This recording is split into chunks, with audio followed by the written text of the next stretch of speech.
नमस्कार दोस्तों, PSSM blessings परिवार से मैं मिशा गुप्ता ऑडियो 21 में महिला निवास में श्री कृष्ण के आगमन के पश्चात की कहानी को आगे बढ़ाती हूँ। अगले कई दिनों तक सभी स्त्रियाँ केवल श्री कृष्ण के आगमन के बारे में बातें करती रहीं। उनकी संक्रामक हंसी, उनके नेत्रों में खुशी, उनके द्वारा लाया गया उत्थान, ऐसा लग रहा था कि वे सभी मंत्रमुग्ध थीं। एक ऐसा जादू जो मुझ पर भी छा गया जब मैंने शांति और संतोष की एक नवजात भावना का अनुभव करना शुरू किया। इसके बाद के दिनों और सप्ताहों में उद्धव की छवि मेरे मन में फीकी पड़ गई और मैंने उसके बारे में सोचना कम कर दिया था। जब मैं और ईशान अपने कमरे में एकांत में होते, तब मैंने उनसे बात करना बंद कर दिया था। अब मैं कल्पना नहीं करती थी कि वह मेरे पास लेटा है।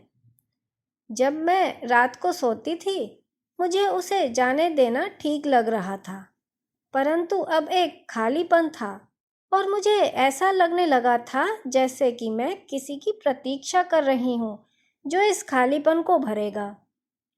परंतु मैं सोच भी नहीं सकती थी कि वह व्यक्ति कौन हो सकता है।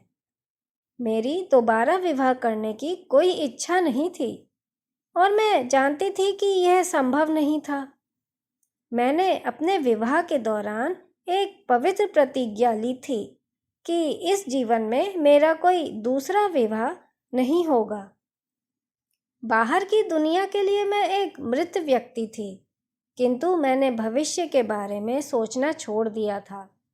अब मुझे आश्चर्य होने लगा कि मैं किसकी प्रतीक्षा कर रही हूँ। कुछ सप्ताह बाद अम्बा मिलने आई और मुस्कुराते हुए मुझसे पूछा, मैंने सुना है सभी महिलाओं से मिलने श्री कृष्ण आए थे।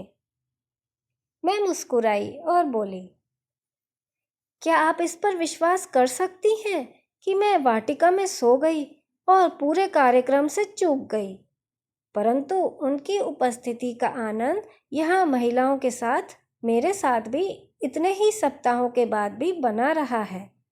वह हंसी। ये श्री कृष्ण की लीला का हिस्सा है, उनका होना ही आनंदमय है। मैं कुछ क्षण शांत रही, फिर पूछा, महल की दीवारों के बाहर कैसा है अम्बा? इतना समय हो गया है कि मैं लगभग भूल ही गई हूँ कि यह कैसा होता है। सुजाता, अपने आशीर्वाद गिनो कि तुम यहाँ रहने में सक्षम हो। केवल वे स्त्री ही यहाँ रह सकती है जिनके पास जाने के लिए कोई और स्थान नहीं है। मैंने सिर हिलाया, अच्छी तरह समझते हुए कि उनका क्या उद्देश्य था। हमने विभिन्न चीज़ों के बारे में बात की और फिर थोड़ी देर बाद उन्होंने कहा, यह देखने के लिए कि वे तुम्हारे बारे में क्या कह रहे हैं, मैंने तुम्हारे समुदाय का दौरा किया। मैंने तुम्हारे बारे में पूछा, ये कहते हुए कि मैं तुम्हारी नृत्य की प्रशंसा करती हूँ और तुम्हें अपने घर पर एक समारोह के लिए आमंत्रित करना चाहती हूँ। उन्होंने क्या कहा? मैंने कांपती आवाज़ में पूछा। अम्बा ने मेरे हाथों को अपने हाथों में ले लिया और फिर बोली, एक महिला ने कहा कि तुमने महेंद्र को धोखा दिया और एक अन्य नर्तक के साथ भागने का प्रयास किया और तुम दोनों मारे गए हो।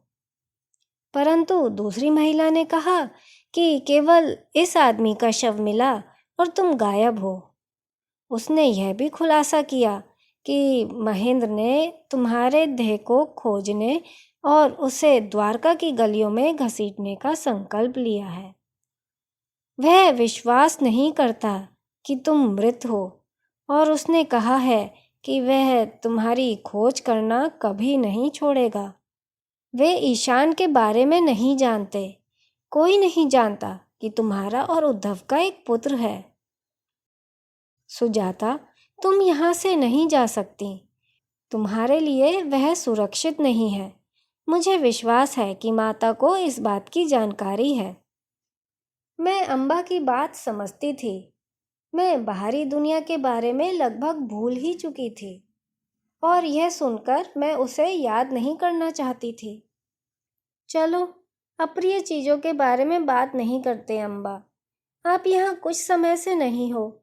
मैंने आपको याद किया क्योंकि कोई और नहीं है जिससे मैं खुलकर बात कर सकती हूँ। मेरे पति घर पर थे और इसलिए मैं नहीं आ पा रही थी, परंतु काशनी ईशान को देखने के लिए अधीरता से प्रतीक्षा कर रही थी। वह उसके बड़े होने के किसी भी हिस्से से चूकना नहीं चाहती है। उन दोनों को देखो, एक दूसरे को देखकर कितने प्रसन्न होते हैं। काशनी कदाचित ही कभी दूसरे बच्चों से या किसी भी और से घुलकर बात करती है। हाँ, वह हमेशा ईशान से स्नेह करती आई है जब से वह पैदा हुआ था। मुझे लगता है कि केवल वही है जो समझती है कि वह क्या कह रहा है। अम्बा हंस पड़ी। द्वार पे खटखटाहट हुई। यह मेरे लिए है, अम्बा ने अनिच्छा से कहा। जाने का समय हो गया है। मुझे उन्हें अलग करना अच्छा नहीं लगता है, परंतु मुझे अपने पति के घर आने से पहले वापस जाना होगा। वह इन दिनों मुझ पर दृष्टि रखते हैं। यह एक छोटी यात्रा थी, मुझे पता है, परंतु मैं जल्द ही फिर से आऊंगी। मेरे हाथों को अपने हाथों में दबाते हुए वह धीरे से बोली, माता पर विश्वास रखो, सब ठीक हो जाएगा। मैंने सिर हिलाया और देखा कि वह अश्रुपूरित काशनी को अपनी छोटे मित्र से दूर खींचकर ले गई।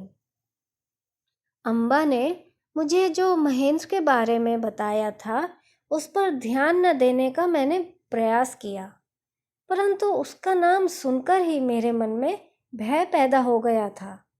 जब तक माता ईशान और मुझे महिला निवास में रहने की अनुमति देती हैं, हम सुरक्षित रहेंगे, मैंने तर्क दिया।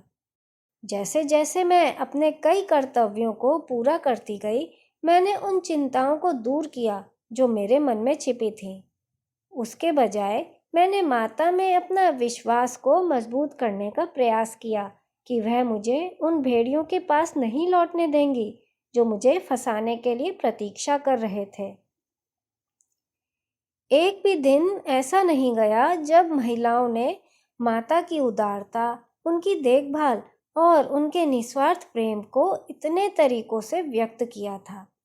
ऐसा लगता था कि हम में से हर कोई उनके साथ एक बहुत ही खास रिश्ता अनुभव करता है, क्योंकि उन्होंने हमेशा प्रत्येक को किसी दुखद घटना से बचाया था। मैं अकेली नहीं थी जो ऐसा सोच रही थी कि उन्होंने इतनी चिंता क्यों की। मैंने कितनी बार दूसरों को समान भावना व्यक्त करते हुए सुना था। मित्रों, क्या सुजाता की श्री कृष्ण को देखने की इच्छा पूरी होगी? ब्रह्मांड ने सुजाता के लिए क्या सोच रखा है, जानेंगे अगली कड़ी में। आप सबका धन्यवाद।